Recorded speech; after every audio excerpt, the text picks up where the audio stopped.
Assalamualaikum warahmatullahi wabarakatuh. Kenalkan, saya Ahamka. Salam kenal ya teman-teman. Apa teman-teman pernah minum obat dengan air dingin? Minum obat dengan jus jeruk? Minum obat tidak sesuai aturan pakai? Wah, ini salahnya teman-teman. Sebaiknya hindari kesalahan ini. Nah, sebentar lagi, apoteker Nila akan membantu teman-teman untuk menghindari kesalahan saat minum obat. Selamat menyaksikan ya teman-teman. Assalamualaikum teman-teman, jumpa lagi dengan saya, Apoteker Nila. Tadi Ahamka sudah menjelaskan beberapa kesalahan saat minum obat ya. Baik, di sini saya akan bantu untuk menghindari kesalahan tersebut ya. Disimak saja yuk. Pertama, minum obat dengan minuman selain air putih. Minum obat harus menggunakan air putih ya teman-teman.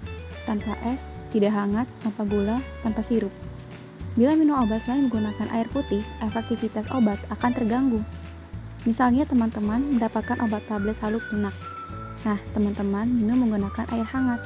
Obat ini akan larut saat diminum. Semestinya tujuannya dibuat salut lunak agar obat tidak hancur di dalam lambung dan obat ini harus bekerja atau larut di usus. Misal lagi, teman-teman minum dengan air dingin. Nah, dikhawatirkan obat akan menggumpal, jadi pelepasan obatnya bisa terhambat. Kedua, mencampurnya dengan sembarangan makanan. Obat bisa berinteraksi dengan makanan. Interaksi antara obat dan makanan dapat terjadi ketika makanan yang kita makan mempengaruhi obat yang sedang kita gunakan, sehingga mempengaruhi efek obat tersebut. Memang tidak semua obat berinteraksi dengan makanan, namun banyak juga obat-obatan yang dipengaruhi oleh makanan tertentu pada waktu memakannya. Berikut beberapa contohnya. 1. Jus jeruk. Jus jeruk dapat menghambat enzim yang terlibat pada metabolisme obat, sehingga mengintensifkan pengaruh obat-obatan tertentu. Peningkatan pengaruh obat mungkin kelihatannya baik, padahal tidak. Jika obat diserap lebih dari yang diharapkan, obat tersebut akan memiliki efek berlebihan. Misalnya, obat untuk membantu mengurangi tekanan darah, bisa menurunkan tekanan darah terlalu jauh. Konsumsi jus jeruk pada saat yang sama dengan obat penurunan kolesterol juga meningkatkan penyerapan bahan aktifnya dan menyebabkan kerusakan otot yang parah.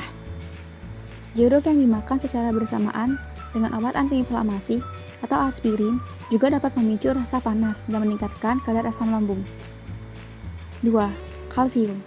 Kalsium atau makanan yang mengandung kalsium seperti susu dan produk susu lainnya dapat mengurangi penyerapan antibiotik tetrasiklin.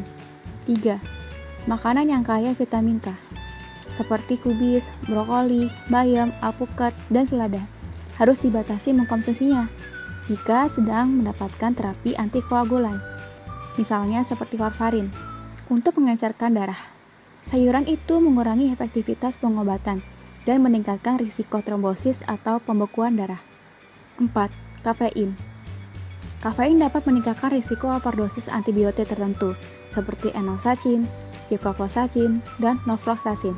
Untuk menghindari keluhan palpisasi, tremor, berkeringat, atau halusinasi, yang terbaik adalah menghindari minum kopi, teh, atau soda pada masa pengobatan.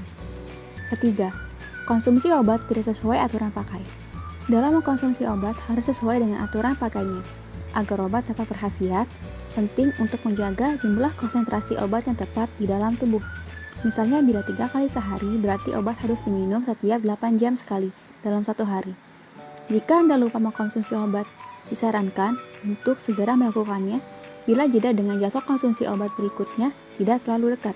Namun jika jedanya sudah dekat, abaikan dosis tersebut dan konsumsilah obat pada jadwal berikutnya untuk mengganti dosis yang sudah terlewat. Bila tidak minum obat dengan rutin dan teratur, hal ini akan berisiko pada kesehatan kalian ya teman-teman. Ikuti anjuran dokter dan saran dari apoteker Anda. Keempat, melebihkan dosis atau mengurangi dosis. Hal ini berkaitan dengan aturan pakai. Menggunakan obat lebih dari dosis yang dianjurkan dalam 1 kali pakai.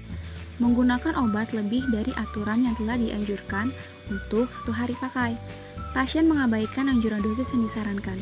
Menghentikan pemakaian sebelum waktunya, atau tidak menggunakan obat sama sekali dalam 1 hari. Hal ini harus dihindari ya teman-teman, karena akan berdampak fatal bagi kesehatan jika dosisnya berlebih atau terapinya tidak akan tercapai bila dosisnya berkurang. Sebaiknya kamu harus menghindari beberapa kesalahan tersebut ya teman-teman, agar kamu bisa cepat sembuh. Jangan lupa berdoa dulu sebelum dan sesudah minum obat. Sekian informasi yang dapat saya sampaikan, semoga bermanfaat. Salam farmasi, salam apoteker muda. Assalamualaikum warahmatullahi wabarakatuh. Nah, tadi apoteker Ninggal sudah menyampaikan ya teman-teman. Semoga teman-teman mengerti ya sekarang. Jangan lupa like dan subscribe ya teman-teman. Ahamka pamit dulu. Assalamualaikum warahmatullahi wabarakatuh.